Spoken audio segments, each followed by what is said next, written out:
Menertawakan dunia persilatan. Xiao Jianghu. Audiobook, novel silat. Cerita, Jin Yong.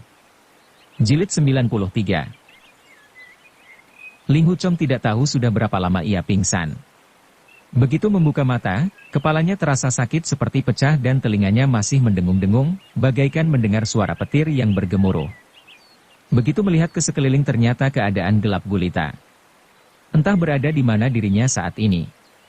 Ia mencoba untuk bangkit, tapi sekujur tubuh terasa lemas lunglai tiada bertenaga sedikit pun. Diam-diam ia pun berpikir, aku pasti sudah mati dan sekarang berada di dalam kuburan. Seketika ia merasa sedih dan cemas, membuatnya kembali jatuh pingsan. Ketika siuman untuk yang kedua kalinya terasa kepala masih sangat sakit, namun suara mendengung di telinga sudah jauh berkurang. Di bawah tubuhnya terasa ada benda dingin dan keras, bagaikan sedang berbaring di atas papan baja. Ia mencoba meraba-raba dengan tangan. Benar juga, ternyata di bawah tikar jerami tempatnya berada terdapat lempengan besi. Namun begitu tangannya sedikit bergerak langsung mengeluarkan suara gemerencing nyaring. Ia pun merasa tangannya seperti terbelenggu oleh suatu benda keras dan dingin seperti es. Ketika tangan yang lain hendak meraba, ternyata juga mengeluarkan suara nyaring dan terasa terikat pula. Ling Huchong merasa gembira sekaligus terkejut, karena ternyata ia belum mati, namun dalam keadaan terikat rantai. Ketika menggerakkan kaki, ia merasa kedua kakinya juga terbelenggu oleh borgol berantai. Rupanya kini ia mengalami nasib yang serupa dengan orang bermargaren. Dalam keadaan gelap gulita ia membuka mata lebar-lebar namun tidak dapat melihat apa-apa. Ia pun berpikir, sebelum pingsan aku sedang bertanding pedang melawan Tuan Ren. Entah bagaimana aku bisa masuk perangkap 4 sekawan dari Jiangnan? Rupanya aku sekarang dikurung di dalam penjara bawah danau. Apakah aku dikurung bersama Tuan Ren? Segera ia berteriak-teriak memanggil, Tuan Ren! Tuan Ren! 2 kali memanggil namun tidak terdengar suara jawaban sedikit pun, membuatnya bertambah takut dan kembali berteriak, Tuan Ren! Tuan Ren! Namun dalam kegelapan hanya terdengar suara sendiri yang serak dan penuh kecemasan. Setelah tertegun sejenak, ia kembali berteriak-teriak, Tuan pertama! Tuan keempat! Mengapa kalian mengurung aku di sini? Lekas bebaskan aku! Lekas bebaskan aku! Akan tetapi, biarpun ia berteriak sampai kerongkongan kering, tetap saja tidak memperoleh jawaban sama sekali. Rasa takut pun berubah menjadi amarah. Akhirnya, kali ini ia mencaci maki habis-habisan, bangsat keparat. Kalian manusia rendah tidak tahu malu. Kalian tidak mampu mengalahkan ilmu pedangku, lantas mengurungku di sini. Hah? Membayangkan dirinya akan bernasib sama seperti orang bermargaren, membuat Ling Huchong merasa putus asa. Biasanya ia tidak pernah merasa takut, juga pada saat menghadapi bahaya tidak pernah memikirkan hidup atau mati. Tapi sekarang begitu membayangkan dirinya akan terkurung seumur hidup di penjara yang gelap gulita di bawah danau itu, mau tidak mau bulu kuduknya berdiri dan sekujur tubuh terasa merinding. Semakin dipikir semakin bertambah besar rasa takut di hatinya. Kembali ia berteriak-teriak, tapi setelah beberapa saat suaranya berubah menjadi ratap tangis. Entah sejak kapan air matanya meleleh membasahi pipi. Kalian 4 anjing kotor dari Wisma Mei Zuang, bila kelak aku dapat lolos dari sini, aku akan mencongkel biji mata kalian, akan kupotong kaki dan tangan kalian. Kupotong sampai buntung. Jika aku keluar dari sini. Mendadak ia terdiam karena suatu pikiran terlintas dalam benaknya, mungkinkah aku mampu keluar dari penjara ini? Tuan Ren yang memiliki kepandaian seperti itu saja tidak mampu lolos dari sini. Bagaimana caraku keluar dari sini? Karena rasa cemasnya mencapai puncak, tahu-tahu darah segar pun tersembur keluar dari mulutnya. Kembali ia jatuh pingsan tak sadarkan diri. Setiap kali jatuh pingsan, badannya terasa semakin lemah. Di antara sadar dan tidak sadar itu tiba-tiba terdengar suara benda jatuh yang disusul dengan cahaya terang menyilaukan mata. Ling Huchong terbangun dan hendak melompat berdiri. Ia lupa bahwa kaki dan tangannya sedang terbelenggu, ditambah lagi badannya yang sangat lemas. Maka baru melompat sedikit saja, ia sudah terbanting ke bawah. Seluruh ruas tulang badannya seakan-akan rontok dibuatnya. Karena sudah lama berada di tempat gelap, matanya terasa seperti ditusuk saat melihat cahaya tersebut. Namun karena khawatir sinar terang itu lenyap lagi dan ia kehilangan kesempatan emas untuk meloloskan diri, maka walaupun mata terasa pedas tetap saja dibukanya lebar-lebar untuk menatap ke arah datangnya sinar tersebut. Ternyata cahaya itu menembus masuk melalui sebuah lubang persegi. Segera Ling Huchong teringat bahwa kamar penjara tempat si Margaren juga memiliki sebuah lubang persegi pada daun pintunya. Ia mencoba melirik sekitar, ternyata dirinya memang berada di dalam sebuah kamar penjara semacam itu. Amarahnya kembali memuncak dan ia pun berteriak-teriak, "Cepat bebaskan aku! Huang Zonggong, hei Baizi, setan gundul, kalian anjing-anjing kotor! Kalau berani, lepaskan aku dari sini!" Perlahan-lahan terlihat sebuah nampan kayu masuk melalui lubang persegi tadi. Di atas nampan itu tertaruh semangkuk nasi dengan disertai lauk pauk dan sayur mayur. Selain itu juga terdapat sebuah guci dari tanah liat, sepertinya berisi air minum.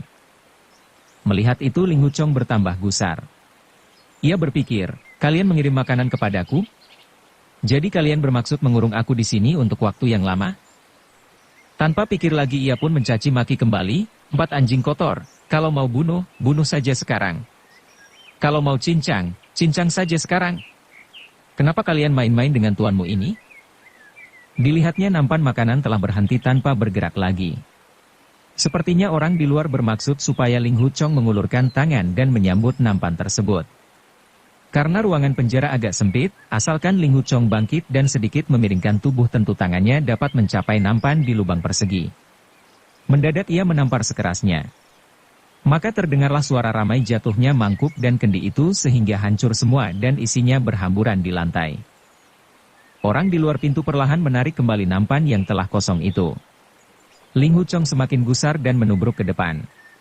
Melalui lubang persegi ia melihat seorang tua dengan tangan kiri membawa lampu pelita dan tangan kanan memegang nampan tadi sedang melangkah pergi dengan perlahan. Rambut orang tua itu penuh uban, kulit mukanya keriput, jelas sudah sangat tua renta. Sebelum ini Ling Huchong merasa belum pernah melihatnya. "Hei, lekas panggil Huang Zonggong dan King Sheng dan yang lain ke sini. Kalau berani, suruh keempat anjing itu bertanding mati-matian denganku," teriak Ling Huchong. Namun sama sekali orang tua itu tidak menghiraukannya. Dengan terbungkuk-bungkuk, selangkah demi selangkah ia berjalan menjauh. Hei, kau dengar tidak?" Lagi-lagi Ling Huchong berteriak. Tapi pelayan tua itu tetap saja tidak menoleh. Ketika bayangan si pelayan tua telah menghilang di sudut lorong, cahaya pelita juga mulai suram, sampai akhirnya keadaan kembali gelap gulita. Selang sejenak, terdengar suara pintu kayu dan pintu besi ditutup secara berurutan. Suasana kembali suram dan sunyi, tiada cahaya ataupun suara sedikit pun. Ling Huchong kembali merasa pusing. Setelah termangu-mangu sejenak, perlahan ia berbaring dan berpikir, orang tua pengantar makanan itu tentu mendapat larangan keras untuk berbicara denganku. Percuma saja aku berteriak-teriak kepadanya. Lalu terpikir pula olehnya, ruangan ini sama persis dengan yang dihuni Tuan Ren. Tampaknya di ruang bawah tanah Wisma Meizuang terdapat penjara gelap yang tidak sedikit jumlahnya. Entah berapa banyak kaum kesatria dan orang gagah yang ditahan di sini? Jika aku dapat berhubungan dengan Tuan Ren atau para tahanan lainnya, mungkin ada kesempatan bagiku untuk meloloskan diri dari sini. Setelah berpikir demikian, ia segera mengetuk dinding beberapa kali. Terdengar dinding itu mengeluarkan bunyi berdentang-dentang, jelas terbuat dari baja. Namun, suara yang terdengar terasa padat dan berat, sepertinya di sebelah tidak ada ruangan lain. Ia mencoba mengetuk dinding di belakangnya, ternyata menimbulkan suara yang sama pula. Tanpa putus asa, semua sisi dinding diketuknya, kecuali pintu besi, ternyata seluruhnya mengeluarkan suara yang sama. Sepertinya kamar penjara yang ia tempati adalah ruangan yang terkubur di dalam tanah gelap. Tentunya masih ada kamar penjara yang lain, atau paling tidak masih ada sebuah, yaitu tempat orang tua bermargaren dikurung. Hanya saja, ia tidak tahu di mana letak kamar tersebut dan berapa jauhnya dari tempatnya kini berada. Ling Huchong kemudian bersandar di dinding dan mencoba mengingat-ingat kembali apa yang dialaminya sebelum jatuh pingsan. Yang ia ingat hanyalah serangan pedang orang bermargaren itu semakin cepat dan gencar, dengan disertai teriakan-teriakan. Terakhir orang itu berteriak sangat keras seperti mengguncang langit dan bumi, membuat dirinya tidak tahan lagi dan jatuh pingsan. Mengenai bagaimana ia dapat ditawan 4 sekawan dari Jiangnan dan bagaimana caranya diusung ke dalam kamar penjara ini, kemudian dibelenggu dengan borgol berantai sama sekali tidak diketahuinya. Penampilan keempat majikan itu seperti orang terpelajar yang sehari-hari sibuk bermain kecapi, catur, menulis, dan melukis. Namun siapa sangka perbuatan mereka ternyata begini jahat? Di dunia persilatan memang banyak orang jahat yang berpura-pura luhur budi, seharusnya aku tidak perlu heran. Hanya saja, keterampilan mereka dalam kecapi, catur, kaligrafi, dan lukisan, sepertinya bukan pura-pura. Aku melihat sendiri bagaimana Tu Biweng menuliskan syair Jenderal PI di dinding dengan lincah, kuasnya bergerak dengan bebas dan merdeka. Ini sesuatu yang tidak bisa dilakukan orang persilatan biasa. Aku ingat guru pernah berkata bahwa orang yang paling jahat di muka bumi justru orang-orang yang paling pintar dan terpelajar. Ucapan guru ternyata memang benar. Rencana jahat yang disusun 4 sekawan dari Jiangnan benar-benar sulit dihindari. Tiba-tiba ia menjerit, "Ai!" Tanpa terasa ia pun melonjak bangun dengan jantung berdebar-debar. "Hei, bagaimana dengan Kakak Siang? Apakah ia juga mengalami nasib buruk seperti aku?" Sejenak kemudian ia kembali berpikir, Kakak Siang sangat pintar dan cerdik. Sepertinya sebelum ini ia sudah tahu orang macam apa 4 sekawan dari Jiangnan itu. Kakak Siang sudah lama malang melintang di dunia persilatan, juga pernah menjadi pelindung kanan sekte iblis yang kaya pengalaman, tentunya tidak mudah terjebak dan masuk ke dalam perangkap mereka. Asalkan tidak terkurung oleh mereka, tentu ia mampu mencari akal untuk menyelamatkanku. Meskipun aku terkurung sedalam ratusan meter di bawah tanah, Kakak Siang tetap dapat menolongku keluar dari sini. Berpikir demikian membuat hatinya menjadi lega dan mulutnya pun tersenyum lebar. Ia lalu menggumam sendiri, "Ling Huchong, oh Ling Huchong, kau memang pengecut tak berguna. Baru saja kau menangis ketakutan. Kalau sampai diketahui orang, mau ditaruh kemana lagi mukamu ini?" Karena hatinya terasa lega, perlahan ia pun bangkit untuk duduk. Sesaat kemudian perutnya terasa lapar dan kerongkongan pun haus. Sayang sekali barusan aku mengamuk dan membuang-buang makanan kiriman itu. Jika aku tidak makan sampai kenyang, nanti kalau Kakak Siang datang menolongku keluar, lantas dari mana aku punya tenaga untuk melabrak 4 anjing dari Jiangnan? Hahaha, memang sebaiknya ku sebut mereka 4 anjing Jiangnan saja. Orang jahat dan berbudi rendah seperti mereka mana pantas disebut 4 sekawan segala? Di antara 4 anjing itu Hei Baizi paling pendiam, dengan wajah selalu tampak muram. Kemungkinan besar dialah yang merencanakan semua tipu muslihat keji ini. Setelah aku lolos dari sini, maka orang pertama yang akan kubunuh adalah dia. Di antara 4 anjing itu hanya Dan Qingsheng yang paling jujur. Biarlah aku mengampuni jiwanya. Tapi sebagai ganti, semua arak simpanannya akan kuminum sampai habis. Teringat kepada arak-arak enak itu, rasa dahaga Ling Huchong bertambah hebat. Wah, sudah berapa lama aku tak sadarkan diri? Mengapa Kakak Siang belum juga datang? Mendadak terpikir olehnya, "Ai, celaka. Jika bertarung 1 lawan 1, Kakak Siang pasti sanggup mengalahkan 4 anjing Jiangnan itu. Tapi kalau mereka berempat maju sekaligus tentu sukar bagi Kakak Siang untuk menang. Sekalipun Kakak Siang dapat membinasakan keempat anjing itu, tetap saja sulit mencari penjara di bawah tanah ini. Siapa yang menduga kalau lubang masuk menuju lorong penjara ini justru berada di bawah tempat tidur Huang Zonggong?" Begitulah, ia merasa letih dan kembali berbaring. Tiba-tiba terlintas pikiran dalam benaknya, ilmu silat Tuan Ren sangat tinggi, jelas di atas Kakak Siang dan tidak mungkin di bawahnya. Bahkan pengetahuannya yang luas serta kecerdasannya juga melebihi Kakak Siang. Seorang tokoh sehebat itu saja bisa terkurung di penjara gelap ini, bagaimana Kakak Siang bisa mengalahkan anjing-anjing itu? Seorang gagah berbudi luhur dan jujur memang seringkali terjebak dalam rencana jahat manusia-manusia rendah. Pepatah mengatakan, serangan musuh di siang hari mudah ditangkis, namun musuh yang menikam di balik selimut sukar dihindari. Sudah begitu lama Kakak Siang tidak juga datang, jangan-jangan ia juga telah masuk ke dalam perangkap mereka. Untuk sesaat dilupakannya nasib sendiri dan kini berganti memikirkan keselamatan Siang Wentian. Pikirannya melayang-layang dan tanpa terasa ia pun tertidur pulas. Ketika terjaga dan membuka mata, keadaan tetap gelap gulita. Apakah hari sudah malam atau siang sama sekali tidak dapat diketahuinya. Kembali ia termenung, kalau hanya mengandalkan kemampuanku jelas aku tidak akan bisa keluar dari sini. Jika kakak siang juga mengalami bencana, lalu siapa lagi yang bisa menolongku keluar dari sini? Guru telah mengedarkan surat tentang pemecatanku dari perguruan Huashan. Orang-orang aliran lurus jelas tidak sudi datang menolongku. Tinggal Ying Ying saja. Ying Ying, Ying Ying. Teringat kepada Ying Ying membuat semangatnya bangkit. Segera ia duduk dan berpikir lagi. Ying Ying telah menyuruh Lao Touzi dan kawan-kawannya menyiarkan berita di dunia persilatan bahwa aku harus dibunuh. Dengan sendirinya orang-orang aliran sesat juga tidak mungkin datang menolongku. Tapi bagaimana dengan Ying Ying sendiri? Jika dia tahu aku terkurung di sini pasti dia akan datang menyelamatkanku. Banyak sekali orang-orang aliran sesat yang tunduk kepada perintahnya. Asalkan dia mengucapkan satu kata saja, hahaha. Tanpa terasa ia tertawa senang. Tapi kulit wajah nona ini begitu tipis. Dia paling takut orang lain mengatakan bahwa dia suka kepadaku. Kalau dia ingin menolongku, tentu dia akan datang sendirian tanpa membawa bala bantuan. Justru kalau ada orang lain yang tahu dia datang menolongku, kemungkinan besar jiwa orang itu akan melayang. Isi hati seorang gadis memang sukar ditebak. Seperti adik kecil.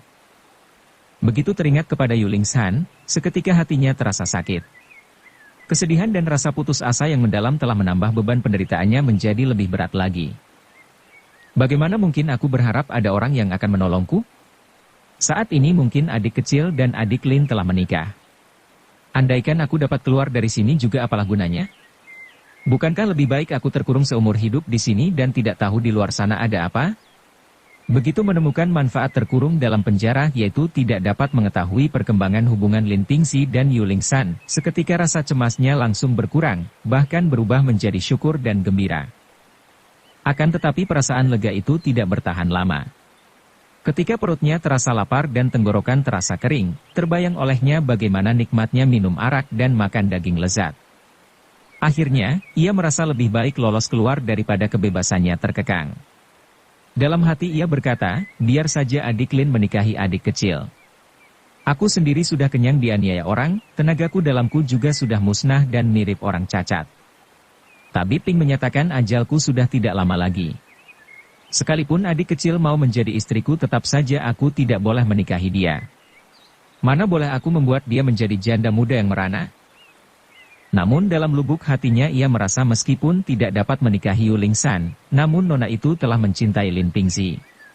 Bagaimanapun juga hal ini membuat perasaannya sangat tertusuk. Bagaimana baiknya ini? Bagaimana baiknya ini? Paling baik adik kecil masih tetap seperti yang dulu.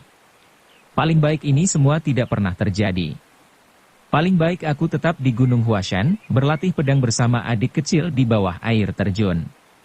Paling baik adik Lin tidak pernah menjadi murid Huashan, dan aku dapat hidup bahagia berdampingan dengan adik kecil untuk selamanya. Tapi sekarang semua itu sudah terjadi, pikirnya pula.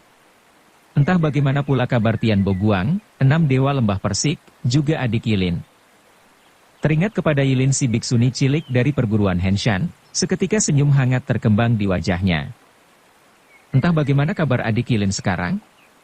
Jika dia tahu aku terkurung di sini, tentu dia akan sangat cemas dan khawatir. Sudah pasti gurunya juga telah menerima surat edaran dari guru sehingga melarangnya datang menolongku. Tapi dia pasti akan memohon kepada ayahnya, yaitu Biksu Bujie untuk berdaya upaya, mencari akal demi menolongku. Bisa jadi Biksu Bujie akan mengajak serta 6 dewa lembah Persik ke sini. Ketujuh orang itu suka berbuat ngawur dan membuat keadaan bertambah kacau. Tetapi bila ada yang datang menolongku rasanya lebih baik daripada tidak ada orang yang peduli sama sekali. Teringat pada kelakuan 6 dewa lembah Persik yang ngawur dan sinting itu, tanpa terasa Ling Hu Chong tertawa terkekeh-kekeh. Dulu ia sering memandang rendah tingkah laku 6 orang tua aneh itu. Namun sekarang, ia berharap mereka dapat menjadi teman mengobrol di dalam penjara yang sunyi ini. Omong kosong yang mereka ucapkan itu jika saat ini bisa didengar tentu akan seperti nyanyian malaikat kahyangan.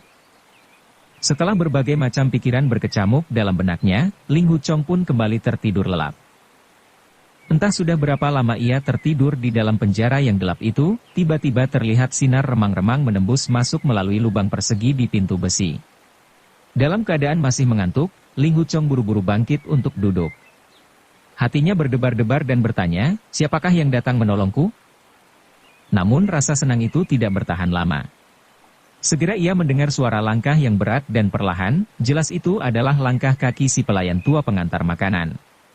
Dengan tubuh lemas ia pun kembali merebahkan diri sambil berteriak, panggil keempat anjing bangsat itu kemari. Coba lihat, mereka berani bertemu muka denganku atau tidak. Terdengar suara langkah kaki semakin mendekat, cahaya lampu juga semakin terang. Menyusul sebuah nampan kayu disodorkan masuk melalui lubang persegi. Di atas nampan tetap tertaruh semangkuk nasi dan sebuah kendi.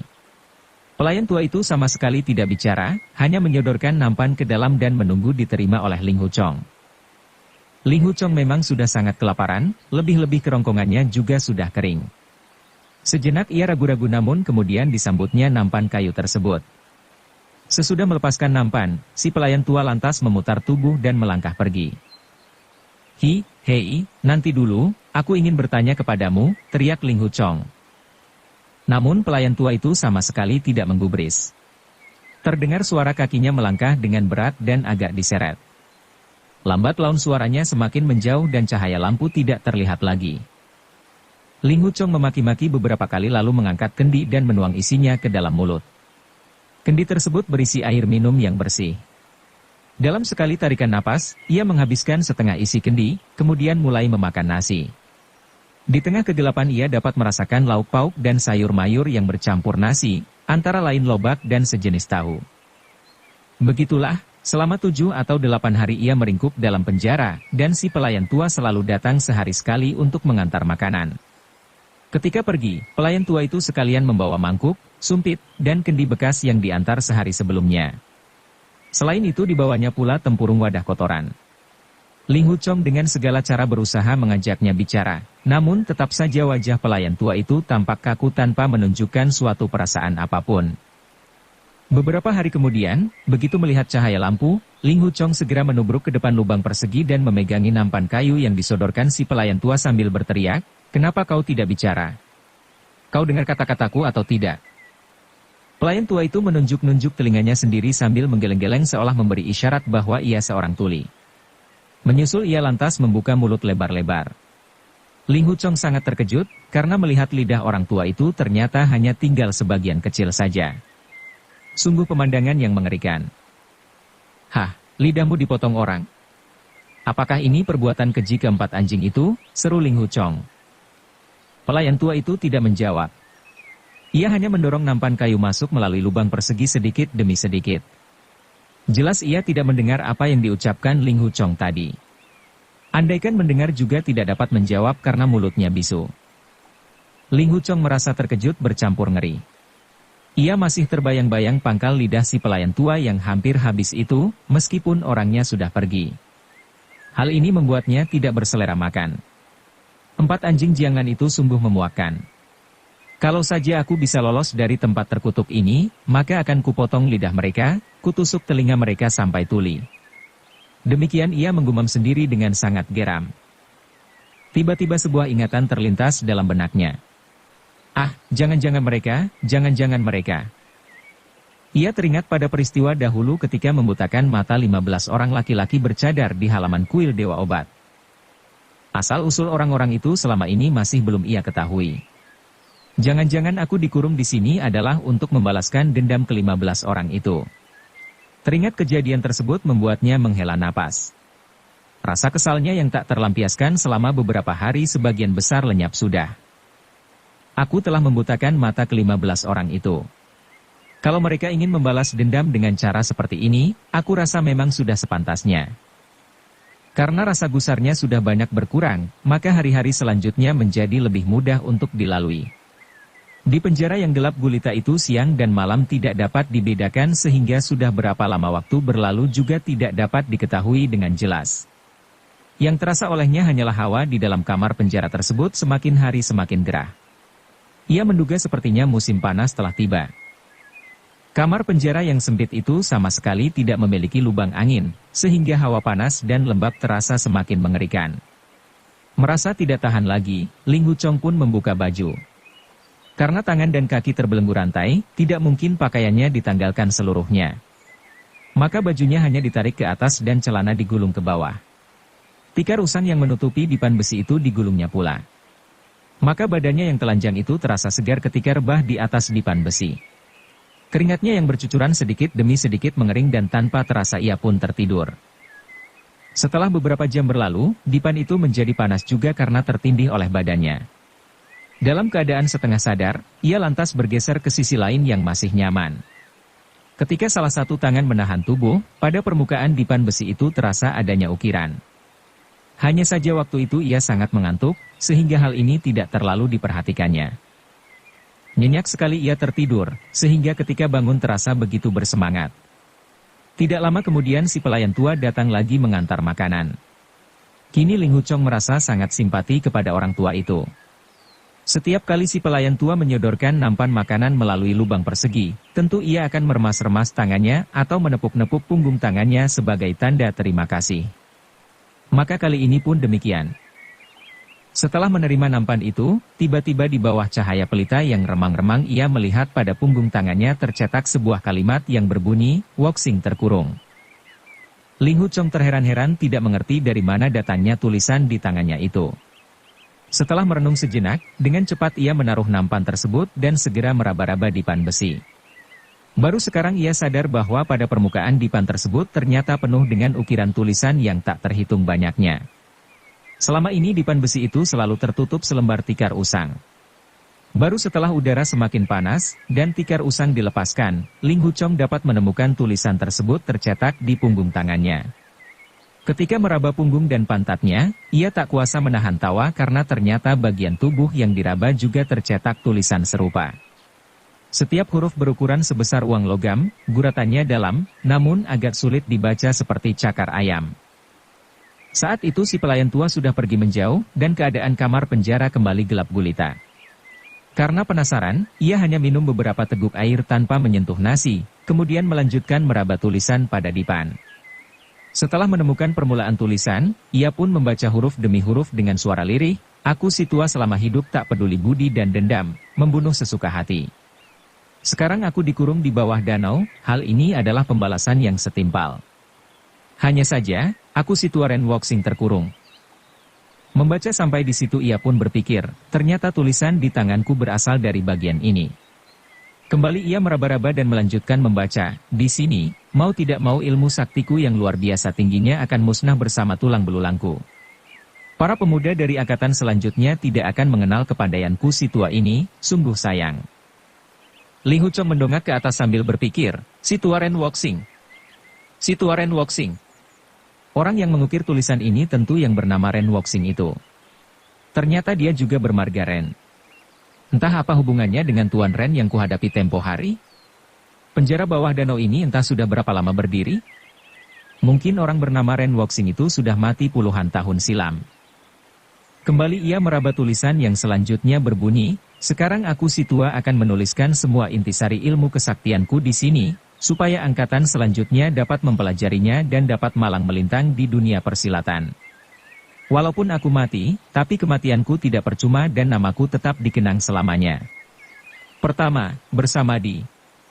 Tulisan selanjutnya adalah berbagai cara untuk mengatur pernapasan dan tenaga dalam. Sejak berlatih, 9 pedang dugu, ilmu silat yang paling disukai Ling Huchong adalah ilmu pedang. Apalagi karena tenaga dalamnya sudah musnah, maka perkataan bersamadi membuatnya agak kecewa. Tadinya ia berharap tulisan selanjutnya adalah menguraikan semacam ilmu pedang yang ampuh, yang dapat ia latih sekadar untuk pelipur lara. Karena harapan untuk meloloskan diri semakin tipis, maka ia ingin sekali mencari-cari kesibukan demi mengusir rasa bosan supaya hari-hari selanjutnya bisa dilalui dengan baik. Akan tetapi, huruf-huruf yang terukir itu selanjutnya berisi istilah-istilah tentang bagaimana berlatih tenaga dalam, misalnya, bernapas, pusatkan Qi di dantian, salurkan Qi ke jinjing, pembuluh Ren, dan sebagainya. Sampai tulisan itu habis, tidak juga ditemukan sebuah huruf pun yang berbunyi, pedang. Ling Huchong merasa putus asa dan berkata, ilmu sakti hebat macam apa pula? Ini sama saja dengan mengolok-olok aku. Segala ilmu silat dapat kuterima, kecuali ilmu tenaga dalam yang tak dapat kupelajari. Begitu aku mengumpulkan tenaga, seketika darah dalam rongga dada dan perut langsung bergolak. Kalau aku teruskan berlatih rasanya akan sangat tersiksa dan seperti mengundang bencana. Ia menghela napas panjang, kemudian mengambil mangkuk nasi dan mulai makan sambil berpikir, Ren Woxing ini entah tokoh macam apa? Perkataannya sangat sombong. Dia membual dengan ilmu saktinya bisa malang melintang di dunia persilatan segala. Ketika pertama kali menemukan tulisan tadi, Ling Huchong merasa sangat bersemangat. Namun kini, mau tidak mau semangatnya pupus dimakan kekecewaan. Langit benar-benar ingin mempermainkanku. Rasanya lebih baik kalau aku tidak menemukan tulisan ini. Setelah termenung sejenak, ia melanjutkan berpikir, ternyata kamar penjara ini memang khusus digunakan untuk mengurung jago-jago silat kelas tinggi. Dilihat dari guratan tulisan yang dalam ini, dapat diduga ilmu silat Ren Woxing pasti sangat lihai. Tapi mengapa dia dapat dikurung di sini dan tidak berdaya? Jelas kamar penjara ini memang dibangun dengan sangat kuat dan aman. Meskipun punya kepandaian setinggi langit juga sukar untuk kabur. Begitu terperangkap, terpaksa harus menunggu ajal saja di dalam sini. Setelah itu ia tidak lagi peduli dengan tulisan pada permukaan dipan besi tersebut. Saat itu kota Hangzhou sedang panas-panasnya. Di daratan saja rasanya sudah panas seperti kukusan, apalagi di penjara bawah danau. Memang penjara tersebut terletak di bawah danau yang tidak terkena sinar matahari, sehingga seharusnya terasa sejuk dan segar. Namun karena tidak ada angin yang masuk, juga keadaannya sangat lembab, membuat orang yang terkurung di dalamnya merasa sangat menderita. Setiap hari Ling Huchong menggulung baju dan celananya, serta tidur di atas dipan besi tanpa tikar untuk mencari rasa nyaman. Setiap kali merentangkan tangannya, ia meraba tulisan di permukaan dipan itu sehingga tanpa terasa banyak sekali kalimat-kalimat yang dihafalnya luar kepala. Pada suatu hari ia sedang tiduran sambil merenung, sekarang guru, ibu guru, dan adik kecil ada di mana? Apakah mungkin mereka sudah pulang ke Gunung Huashan? Pada saat itulah tiba-tiba dari jauh terdengar suara langkah kaki seseorang datang mendekat. Suara langkah itu sangat ringan tapi cepat, berbeda sekali dengan langkah si pelayan tua pengantar makanan biasanya. Setelah sekian lama mendekam di dalam penjara sebenarnya Ling Huchong sudah tidak begitu mengharapkan datangnya seorang penolong. Namun kini mendadak terdengar suara langkah kaki orang baru, mau tidak mau ia menjadi terkejut bercampur senang. Ia bermaksud melompat bangun, tapi karena perasaan terlalu gembira justru membuat badan terasa gemetar dan lemas, sehingga terpaksa ia tetap berbaring tanpa bergerak-gerak. Terdengar suara langkah orang itu cepat sekali, tahu-tahu sudah sampai di luar pintu besi. Orang itu kemudian berkata, Tuan Ren, beberapa hari ini cuaca sangat panas. Apakah kau baik-baik saja? Begitu mendengar suaranya, Ling Huchong segera dapat mengenali orang yang baru datang itu adalah He Baizi. Andai saja He Baizi datang sebulan sebelumnya, tentu Ling Huchong akan mencaci maki kepadanya dengan segala macam kata-kata kotor dan keji. Tapi kini setelah cukup lama dikurung, amarahnya sudah banyak berkurang dan ia menjadi lebih tenang dan sabar. Diam-diam Ling Huchong merasa heran dan bertanya-tanya dalam hati, mengapa dia memanggilku sebagai Tuan Ren? Apakah dia mendatangi kamar penjara yang salah? Berpikir demikian membuatnya memilih diam tanpa menjawab. Terdengar He Baizi berkata lagi, hanya satu pertanyaan yang selalu kutanyakan kepada Tuan Ren setiap 2 bulan sekali. Hari ini adalah tanggal 1 bulan 7. Pertanyaanku tetap sama, apakah Tuan Ren setuju atau tidak? Nada bicaranya terdengar sangat sopan. Diam-diam Ling Huchong merasa geli dan berpikir, orang ini pasti mendatangi kamar penjara yang salah, dan keliru menyangka aku sebagai Tuan Ren. Aneh benar, mengapa sekarang dia jadi pikun begini? Tapi segera ia tercengang, tidak mungkin. Di antara keempat majikan di Wisma Meisuang, He Baizi adalah yang paling teliti. Kalau Tu Biweng dan Dan Qingsheng masih mungkin mendatangi penjara yang salah. Tapi kalau He Baizi mana mungkin salah alamat? Pasti di balik ini ada suatu sebab lainnya. Karena tidak juga mendapat jawaban, He Baizi lantas berseru, Tuan Ren, selama hidup kau terkenal sebagai kesatria yang lihai, untuk apa harus meringkuk di penjara ini sampai menjadi mayat? Asalkan kau berjanji menyanggupi permintaanku, maka aku pun akan pegang janji untuk meloloskanmu dari sini. Jantung Ling Huchong berdebar-debar. Timbul bermacam-macam pikiran dalam benaknya, tapi sukar untuk ia pecahkan. Ia sama sekali tidak mengerti apa maksud He Baizi mengemukakan kata-kata itu kepadanya. Terdengar He Baizi kembali menegas, apakah Tuan Ren setuju atau tidak? Ling Huchong sadar saat ini telah terbuka sebuah kesempatan untuk meloloskan diri. Ia tidak peduli apakah lawan bicaranya memiliki maksud baik ataukah buruk, yang penting ada peluang di depan mata daripada nasib yang tidak jelas seperti ini. Namun ia masih penasaran ingin mengetahui apa maksud perkataan He Baizi tadi. Ia khawatir kalau salah menjawab justru membuat urusan menjadi runyam dan kesempatan emas melayang sia-sia. Maka itu, ia terpaksa memilih tetap diam menunggu keadaan selanjutnya. Terdengar He Baizi menghela napas, lalu berkata, "Tuan Ren, mengapa kau tidak bersuara? Tempo hari kami membawa bocah bermarga Feng datang kemari untuk bertanding pedang denganmu. Di depan ketiga saudaraku sama sekali kau tidak menyinggung tentang pertanyaanku kepadamu. Untuk itu aku sungguh sangat berterima kasih. Kupikir setelah mengalami pertandingan itu tentu jiwa pendekarmu kembali berkobar. Betapa luasnya jagat raya di luar sana, asalkan Tuan Ren bisa keluar dari penjara gelap ini, maka kau bebas membunuh siapa saja, di mana saja kau suka. Bukankah hal ini sangat menyenangkan? Jika kau menyanggupi permintaanku, maka hal ini sedikit pun tidak merugikanmu. Tapi mengapa selama 12 tahun ini kau selalu menolak?" Ling Huchong mendengar He Baizi berbicara dengan sungguh-sungguh karena benar-benar mengira kalau dirinya adalah Tuan Ren. Hal ini membuatnya semakin heran dan curiga. Terdengar He Baizi mengulangi pertanyaannya berkali-kali membuat Ling Huchong penasaran ada masalah apa sebenarnya di balik permintaannya itu. Namun demikian, pemuda itu tidak berani membuka suara karena takut urusan menjadi runyam. Terpaksa ia terus saja menahan diri dan tetap diam membisu. He Baizi berkata, "Karena pendirian Tuan Ren sedemikian kukuh terpaksa kita bertemu lagi 2 bulan yang akan datang." Tiba-tiba ia tertawa lirih dan menyambung, "Kali ini Tuan Ren tidak lagi mencaci maki kepadaku. Tampaknya pikiranmu sudah agak berubah. Dalam 2 bulan ini silakan Tuan Ren berpikir masak-masak." Sambil berkata demikian, ia pun memutar tubuh hendak melangkah pergi. Ling Huchong menjadi kelabakan.